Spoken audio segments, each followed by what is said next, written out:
अस्सलाम वालेकुम। I am doctor Zara Hasan. हमारा आज का टॉपिक है एंटी डिप्रेसेंट्स। जैसा कि आपको पता है कि एंटी डिप्रेसेंट्स क्या होते हैं। इनको हम थाइमोलेप्टिक ड्रग्स भी कहते हैं। ये मूड एलिवेटर्स भी होते हैं।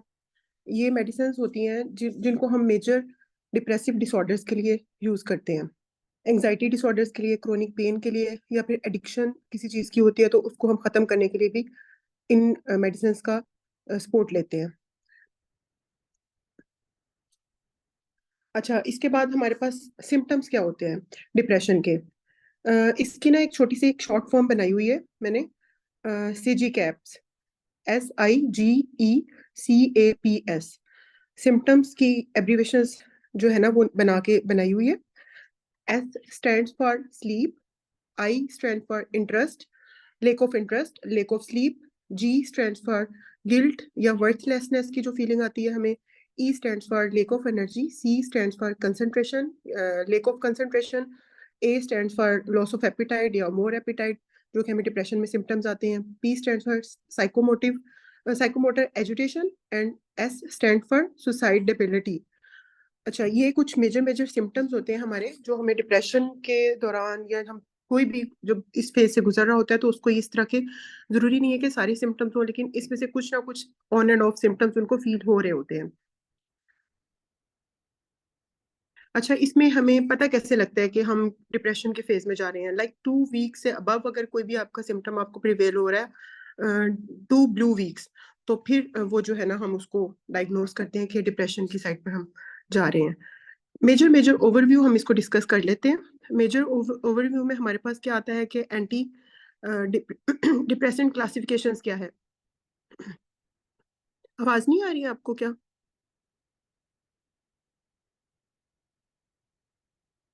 सबको आवाज नहीं आ रही है क्या?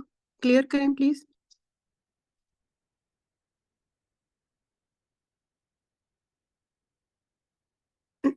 Okay okay. अच्छा, हमारे पास सबसे पहली जो क्लास है ना, इसमें सिलेक्टिव सेरोटोनिन रीअपटेक इनहिबिटर्स आ जाती है। SSRIs। जैसा कि आपको सबको पता है कि नाम से ही ये हो रहा है क्लियर कि सेरोटोनिन रीअपटेक इनहिबिटर्स जो हमारे सेरोटोनिन की रीअपटेक को इनहिबिट करते हैं। ठीक है। इसमें क्या होता है कि फीलिंग ऑफ डिससेटिस्फेक्शन हो रही है पेशेंट को, या उनको एंग्जाइटी आ रही है, तो उस सूरत में जो है ना हम उसको करते हैं। ये selective serotonin reuptake inhibitors mostly use किए जाते हैं। जी जी, ये एब्रीविएशन मैं आपके साथ शेयर कर देती हूँ। अ, एक सेकंड, अभी कर देती हूँ।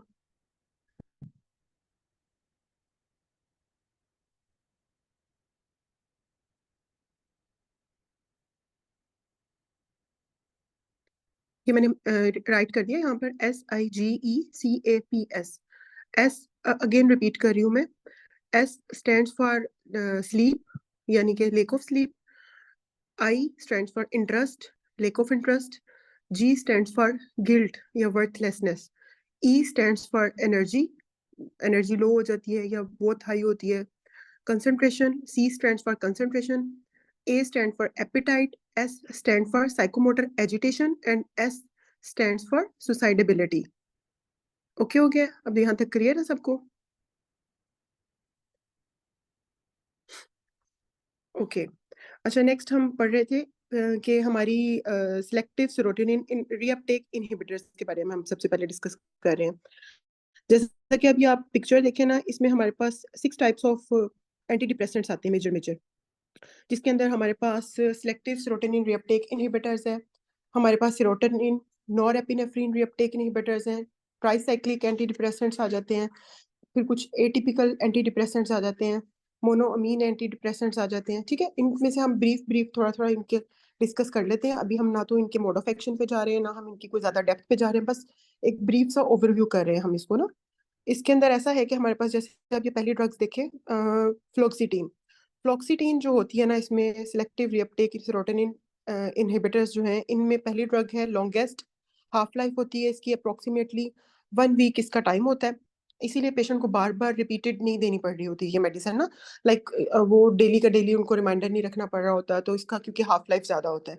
और ये ड्रग ऑफ चॉइस होती है ओसीडी के लिए, ऑब्सेसिव कंपल्सिव डिसऑर्डर के लिए, और फोबियाज वगैरह, डिफरेंट काइंड ऑफ फोबियाज जो होते हैं उसको ट्रीट करने के लिए ये यूजुअली दी जाती है। ठीक है। अच्छा, ये जो हम पहली क्लास पढ़ रहे हैं ना, इसका 4 to 6 वीक्स लगता है इसको अपना काम स्टार्ट करने पे। 4 to 6 weeks takes to start their work. और डिजायर्ड इफेक्ट जो है ना, उसके फिर उसी के अकॉर्डिंग आगे हम जितना हमें चाहिए उसके अकॉर्डिंग हम उसको उतना प्रोलॉन्ग यूज करते हैं, वो वीक्स लेते हैं। अच्छा, सेकेंड हमारी इसके अंदर ड्रग आप देखें, यहाँ पर मेंशन नहीं है, कुछ और भी ड्रग्स हैं। जोलोसॉफ्ट, जर्ट्रेलिन 100 mg में मोस्टली आती है। ये सबसे ज्यादा सेफ होती है प्रेगनेंसी में और लैक्टेशन में।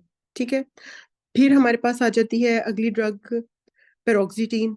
ठीक है, पेरोक्सिटीन जो होती है ये रैपिडली एब्जॉर्ब होती है, लेकिन ये प्रेगनेंसी में नहीं यूज की जाती क्योंकि ये सीजर्स कॉज करा देती है।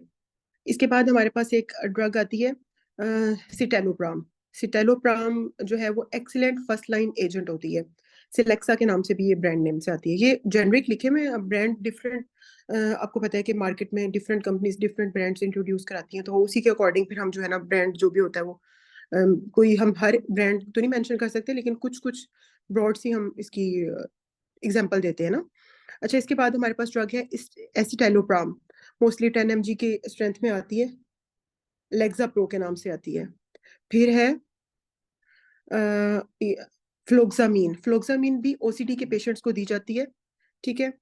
अच्छा, इसके बाद इनकी क्लिनिकल एप्लीकेशंस क्या होती हैं कि जैसे कि हम इसको मेजर डिप्रेशन में यूज करते हैं, एंजाइटी डिसऑर्डर्स में, ऑब्सेसिव कंपल्सिव डिसऑर्डर में, पोस्ट ट्रॉमेटिक स्ट्रेस के अंदर, या फिर ईटिंग डिसऑर्डर्स के अंदर। जैसे मैंने फ्लोक्सिटीन का आपको बताया कि ये हमारी ड्रग ऑफ चॉइस है ओसीडी के लिए, या फिर इसी के अंदर से फ्लोक्सामीन जो मेडिसिन है हमारी, वो भी हमारी ओसीडी के पेशेंट्स के लिए हम यूज करते हैं। अच्छा, सेकंड हमारी क्लास आ जाती है जी, serotonin nor epinephrine reuptake inhibitors. SNRIs भी इनको बोलते हैं शॉर्ट एब्रीवेशन में। अच्छा, वो वाली थी ना कि पेशेंट जो है सैडनेस की तरफ जा रहा है, जो हम पहली ड्रग की क्लास कर रहे हैं उसके अंदर सैडनेस की तरफ जा रहा है पेशेंट, उसमें हम मोस्टली उनको यूज करते करते हैं। ये जो selective serotonin reuptake norepinephrine reuptake inhibitors है ना, इनको हम मोस्टली जब पेशेंट हाई एनर्जी फील कर रहा होता है, ये बहुत ज्यादा ही किसी चीज के लिए फोकस्ड हो रहा होता है ना, both of which last in anxiety and depression. Like and उनका वही होता है कि एंग्जाइटी और डिप्रेशन ही होता है, चाहे वो मूड बूस्टेड हो उसका या डिप्रेस्ड फील कर रहा हो। दोनों सूरतों में जो है ना वो उनका एक ही चीज के एंड रिजल्ट हमारा डिप्रेशन ही आ रहा होता है पेशेंट में।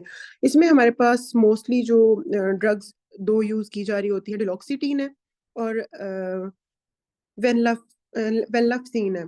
ठीक है। इसमें हमारे पास जो जो ड्रग है, ये प्राइमरी सिम्टम्स होते हैं जब इसके ट्रीटमेंट ऑफ चॉइस है ये, अगर उनमें लेक ऑफ एनर्जी आ रही है ना पेशेंट के अंदर, ये जो सेकंड ड्रग है ना, ये हम उसमें पेशेंट के लिए ट्रीटमेंट ऑफ चॉइस के तौर पे यूज करते हैं। इसमें एफेक्सर के ब्रांड नेम से भी आती है ये। सेकंड हमारे पास डुलोक्सिटीन है, सिम्बेल्टा के नाम से आती है, ब्रांड नेम की वजह से नाम से आती है। फाइब्रोमेल्जिया में यूज होती है, डायबिटिक न्यूरोपैथी में यूज होती है, प्रीमेंस्ट्रुअल सिंड्रोम्स में यूज होती है। नहीं आ रही है आवाज फिर से?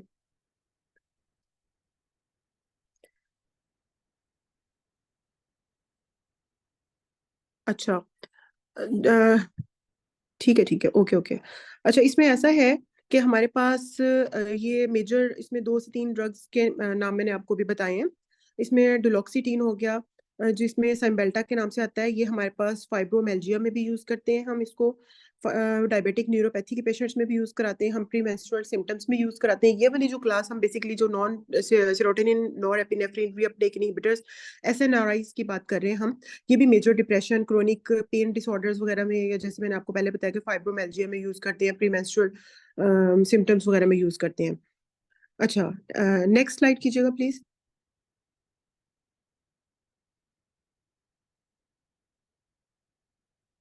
एडमिन नेक्स्ट स्लाइड कीजिएगा प्लीज। Okay, thank you. अच्छा जी, अब थर्ड नंबर पे हमारे पास क्लास आ रही है ट्राईसाइक्लिक एंटी डिप्रेसेंट। जैसा कि नाम से भी आपको क्लियर हो रहा होगा कि ट्राईसाइक्लिक एंटी डिप्रेसेंट्स, इसमें हमारे पास serotonin, norepinephrine, acetylcholine, sodium channel blockers, calcium channel blockers, ये सारी चीज़ों को हम एट अ टाइम इसका हम डिस्कशन करते हैं। इसके मोड ऑफ एक्शन में जब हम इसको एक एक चीज को एक एक ड्रग को डिस्कस करते हैं, उसमें हम ब्रीफली इसको पढ़ेंगे फिर बाद में। मोस्ट इफेक्टिव न्यूरो ट्रांसमीटर्स होते हैं ये, ठीक हो क्या?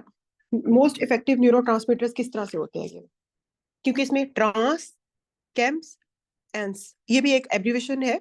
ट्रांस मींस ट्रांसमीटर्स, जो कि सेरोटोनिन और नॉरएपिनेफ्रिन है, ये बूस्टेड होते हैं, बूस्टर्स के तौर पे काम करते हैं, एज अ बूस्ट करते हैं। चैनल्स में हमारे पास कैल्शियम आ जाता है और सोडियम आ जाता है, ये इफेक्टेड होते हैं। थर्ड नंबर पर हमारे पास एंस, जो मैंने बोला वर्ड ANS, वो हमारा रिप्रेजेंट कर रहा है एंटेगोनिस्ट को। एंटेगोनिस्ट में हमारे पास आ जाता है एसिटाइल कोलिन हिस्टामिन एंटेगोनिस्ट।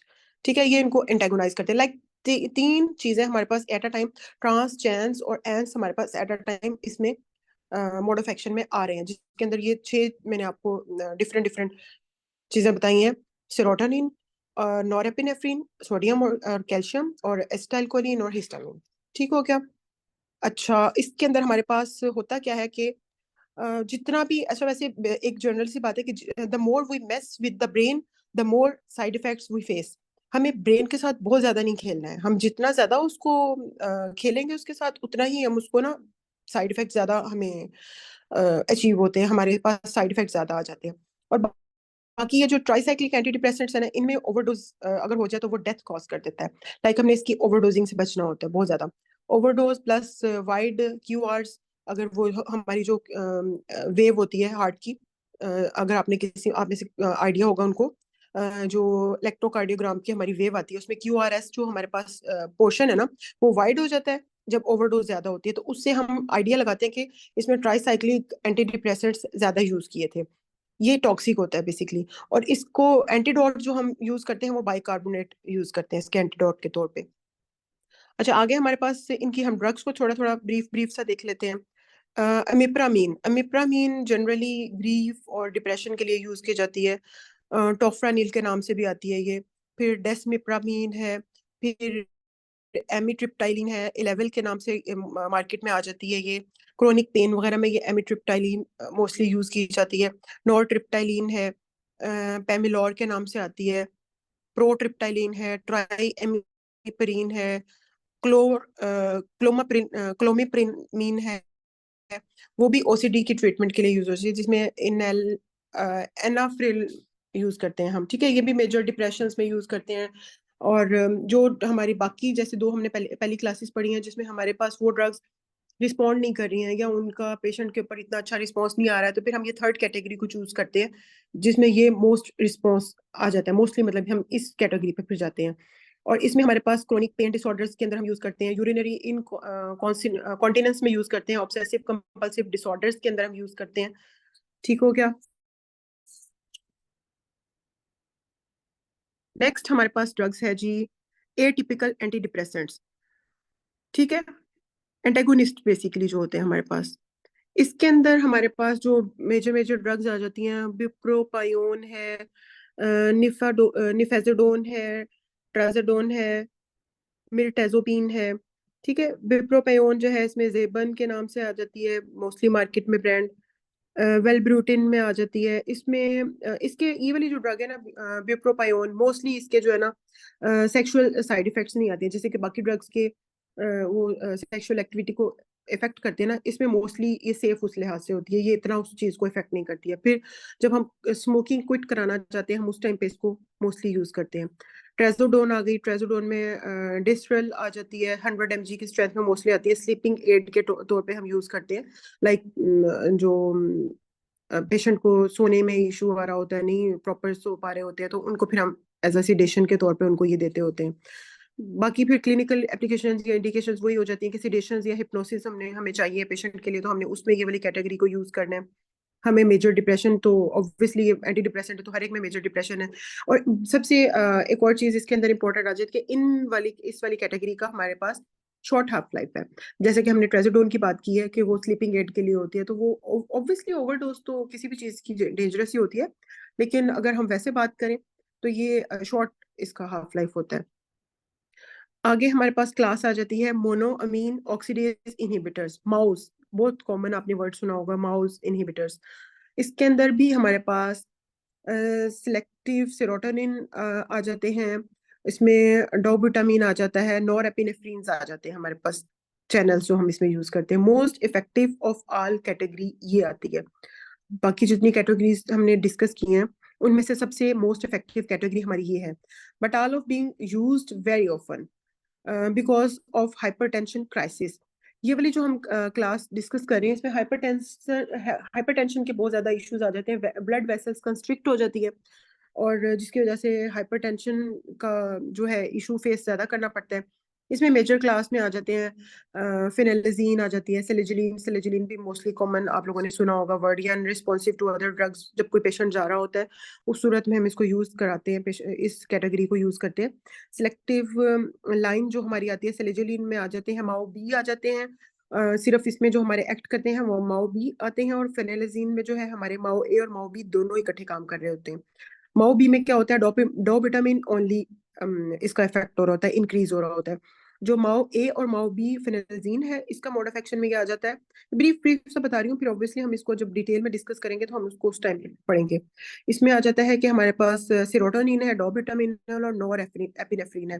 फिनेलजीन को मोस्टली हम डिप्रेशन जो है गुड फॉर डिप्रेशन, और जो सेलेजिलिन है उसको पार्किंसंस के लिए मोस्टली हम इसको यूज कराते हैं पेशेंट्स में। माओ ए और माओ बी में यही है कि डिफरेंस की ये ऑल ऑफ थ्री आर मोनोअमीन्स। फिर हमारे पास नेक्स्ट स्लाइड कीजिएगा प्लीज।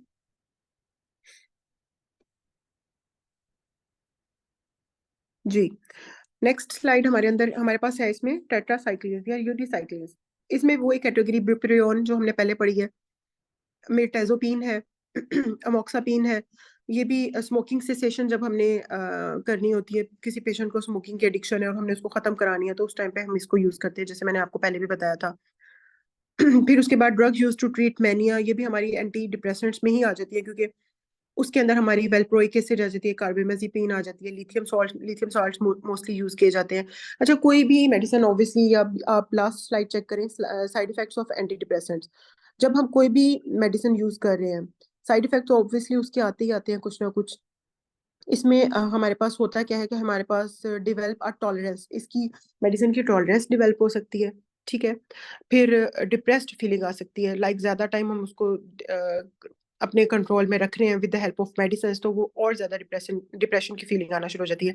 एक्सेसिव स्वेटिंग हो सकती है, सेक्सुअल इश्यूज हो सकते हैं, ड्राइनेस ऑफ माउथ होती है, वेट गेन मोस्टली जो एंटी डिप्रेसेंट्स हैं वो वेट गेन बहुत कराते हैं। ओवर डिपेंडेंस हो जाती है, लाइक आपको उसकी इतनी एडिक्शन मेडिसिन की हो जाती है कि आप उसके बगैर, आपको जैसे आप नींद वाली ले रहे हैं जैसे हमने पीछे डिस्कस किया था, तो आप अगर उसको नींद वाली मेडिसिन को यूज कर रहे हैं तो आपको फिर उसके बगैर नींद नहीं आएगी। मतलब हमने कोई भी चीज, excess of everything is dangerous. Emotional numbness आ जाती है पेशेंट के अंदर। ओके जी, थैंक यू सो मच। ये था हमारा आज का टॉपिक।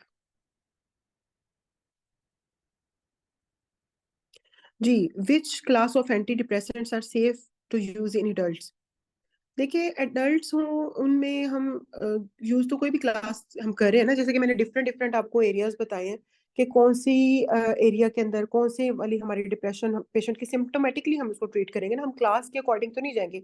साइड इफेक्ट्स ऑब्वियसली हर मेडिसिन के आ रहे होंगे, लेकिन सेफ्टी एफिकेसी के हवाले से अगर हम बात करें, तो जैसे हमने सबसे पहले पढ़ा था मेडिसिन जो हम प्रेगनेंसी में यूज कर सकते हैं, ठीक है, फीमेल्स में।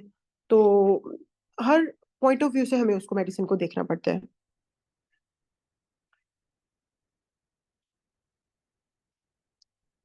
नहीं, मैनिया के लिए मोस्टली हमारे पास जो है ना वेलप्रोइक एसिड, लिथियम साल्ट और कार्बामेज़ेपिन यूज होती हैं।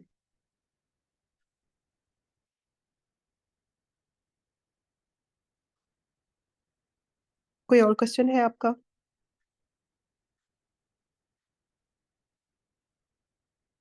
कोई क्वेश्चन नहीं है?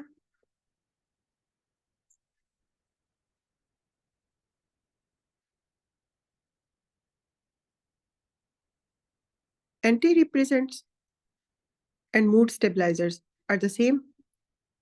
नहीं, अब मूड स्टेबलाइजर्स आप किसको कंसीडर कर रहे हैं? मुझे थोड़ा सा ब्रीफ करें ताकि मैं इसका आंसर करूं आपको। एंटी डिप्रेसेंट्स तो बेसिकली हमारे पास मूड एलिवेटर है ना।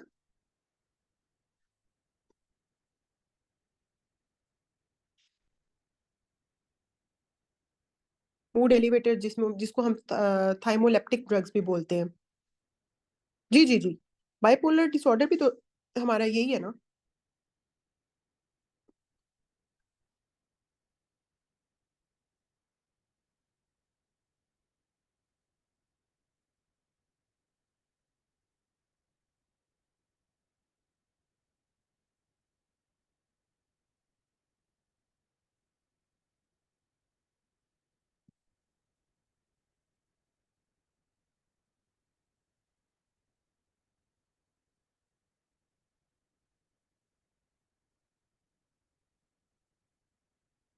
ADHD, अटेंशन डेफिशिएंसी सिंड्रोम की बात कर रहे हैं आप?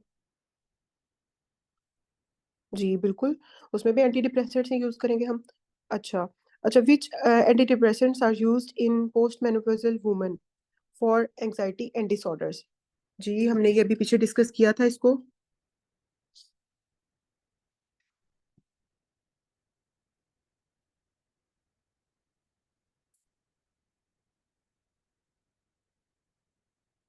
हम सेकंड वाली क्लास जब डिस्कस कर रहे थे हमने उसमें इसको पढ़ा था। सेरोटोनिन, नॉरएपिनेफ्रिन, रीअपटेक इनहिबिटर्स हमने डिस्कस किया था ना।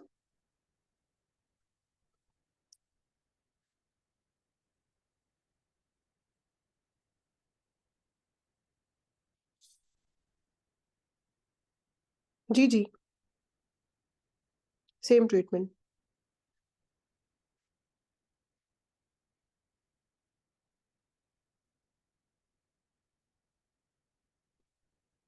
Any other question?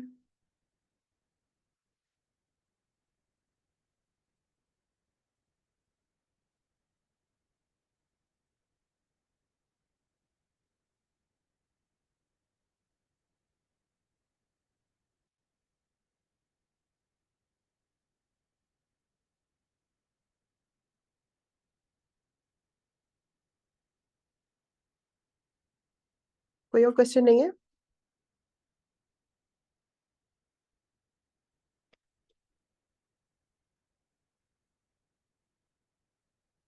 खत्म करें फिर हम क्लास?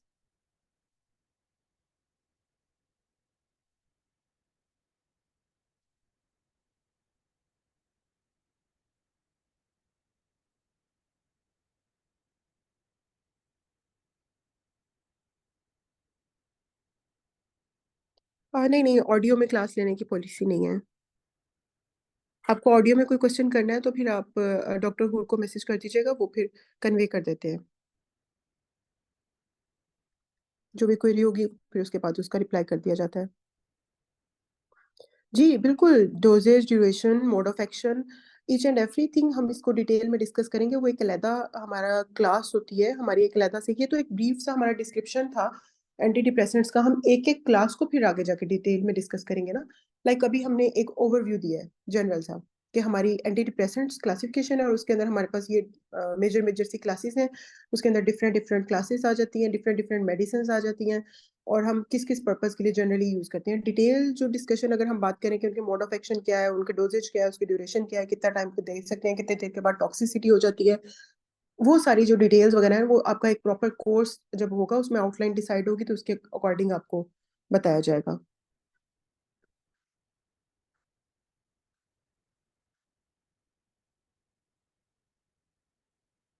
क्योंकि अगर अभी हम इसकी एक एक चीज की डोजेज को करने बैठ गए ना तो वो एक बहुत लंबी डिस्कशन हो जानी है और एक बहुत लंबी क्लास हो जानी है। इस टाइम पे हम वो सारा एरिया नहीं कवर कर सकते।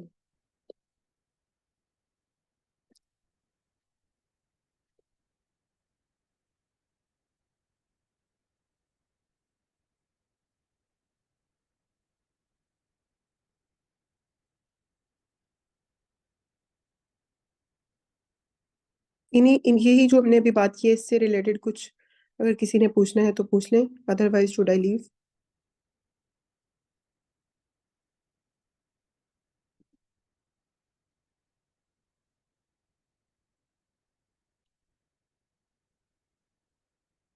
सीजी कैप का समझ आ गया था आप लोगों को? एब्रीवेशन वो सारी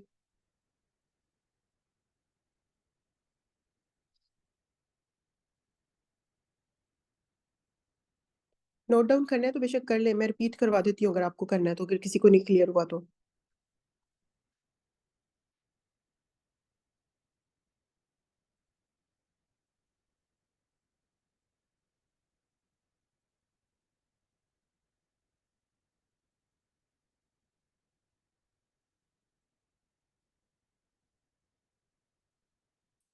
जी जी श्योर, मैं रिपीट कर रही हूँ।